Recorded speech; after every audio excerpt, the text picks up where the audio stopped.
ఊహాతీతమైన పెద్ద ఫిగర్స్ కాబట్టి ఉమ్, so definite గా అక్కడ ఇట్స్ వెరీ క్లియర్.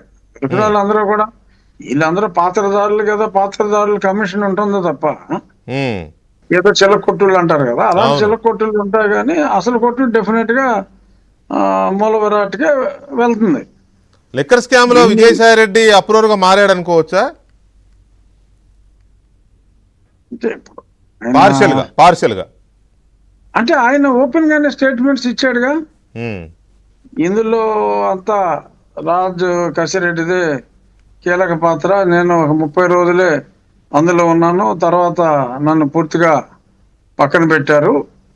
సో పాత్రధారి రాజ్ కసిరెడ్డి అన్నారు. రాజ్ కసిరెడ్డి పాత్ర చాలా స్పష్టంగా ఉందని చెప్పారు. ఇవాళ ఆ ముగ్గురులో కూడా ఒక ఆయన దొరికాడు. మిగిలిన ఇద్దరు కూడా సుప్రీంకోర్టుకి వెళ్తే లేటెస్ట్ నేను చూసింది ఓ 1 వీక్ ఏదో బెయిల్ ఇచ్చిందిలే. వచ్చే వారం మళ్ళీ మేము వినేదాకా మీరేమి అరెస్ట్ చేయొద్దు అని చెప్పారన్నారు.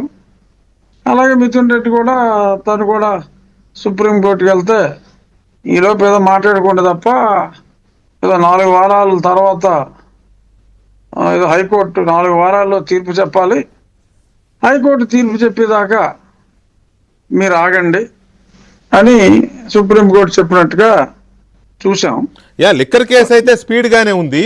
మీరు అన్నట్టు స్పీడ్ మీరు గానే ఎక్స్పెక్ట్ ఉందండి. చేస్తున్నట్టు జగన్ డోర్ కొట్టే అవకాశం ఉంది అందులో. కొంచెం ఆలస్యం చేయగలరు తప్ప అయితే అది జగన్ డోర్ కొట్టే అవకాశం ఉందని అంతవరకు కొంత అందులో హోప్ కనబడతా ఉంది, స్పష్టంగా ఉంది. అయితే ఇక్కడ రేపు మీ ప్రతీకార దినం, మీరు తలపెట్టిన ప్రతీకార దినోత్సవం కార్యక్రమాలు ఏంటి అన్న దానికి ముందు ఒక చిన్న ఇంట్రెస్టింగ్ పాయింట్ అడుగుతాను.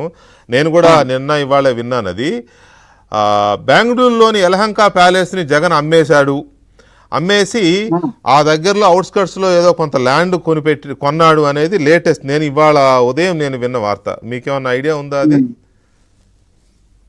నేను వినలేదండి, బట్ డెఫినెట్ గా అంత ప్యాలెస్ ఎవడో కొనండి నాకు తెలుసు. అవునా? డెఫినెట్ గా.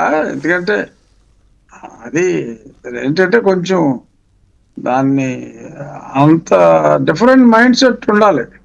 అంత పెద్ద పెద్ద స్థలాల్లో అంత ఇల్లు కట్టేసుకుని. మీరు చూసారా ప్యాలెస్? అది మీరు వెళ్ళారు ఎప్పుడైనా?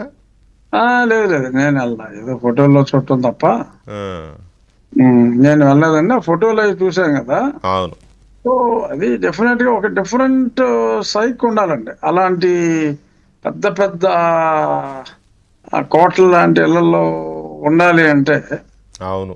That needs a different psych. అంటే పూర్వ రోజుల్లో రాజులు కట్టుకునే వాళ్ళు అంటే సో వాళ్ళకి అవసరం ఉంది, ఏదో పరిచారకులు అందరూ పరిచారకులు.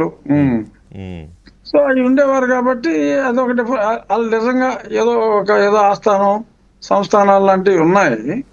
బట్ ఇవాళ మోడర్న్ ఏజ్ లో అంత అరిస్టోక్రాటిక్ హ్యూజ్ ఏంటి చాలా రూమ్లు ఉన్నాయని అని అంటారు. మరి అంత అరిస్టోక్రాటిక్ అంటే జగన్మోహన్ రెడ్డిది నేను ఇంటికి వెళ్ళా చాలా సార్లు, ఎక్కడ హైదరాబాద్ లో ఉన్నది. అఫ్ కోర్స్ అది దట్ ఈస్ ఏదో భోషాణం లాగా ఉంటుంది, కానీ that is a simple house. ఊరికేనే ఏదో విగ్రహ పుష్టి నైవేద్య నష్టి లాగా ఏదో డబ్బాలాగా పెద్దగా ఉంటుంది తప్ప అతనేం పెద్ద డబ్బులు ఏం ఖర్చు పెట్టలే ఇంటికి. ఓకే, సరే. ఫైనల్ గా రేపు కార్యక్రమాలు, ఏం కార్యక్రమాలు చేస్తున్నారు ప్రతీకార దినోత్సవం సందర్భంగా ప్లస్ పుట్టినరోజు సందర్భంగా? అంటే రేపు నా నియోజకవర్గంలో ఉన్న ప్రజలు, ఈ జిల్లాలో కూడా చాలా మంది, ఎందుకంటే ఇంతకుముందు గతంలో నేను ఎంపీగా ఉన్నాను కాబట్టి మిగిలిన ఊర్ల ప్రజలందరూ కూడా నాకు చాలా మందితోటి సన్నిహిత సంబంధాలు ఉన్నాయి కాబట్టి మా ప్రజల సమక్షంలో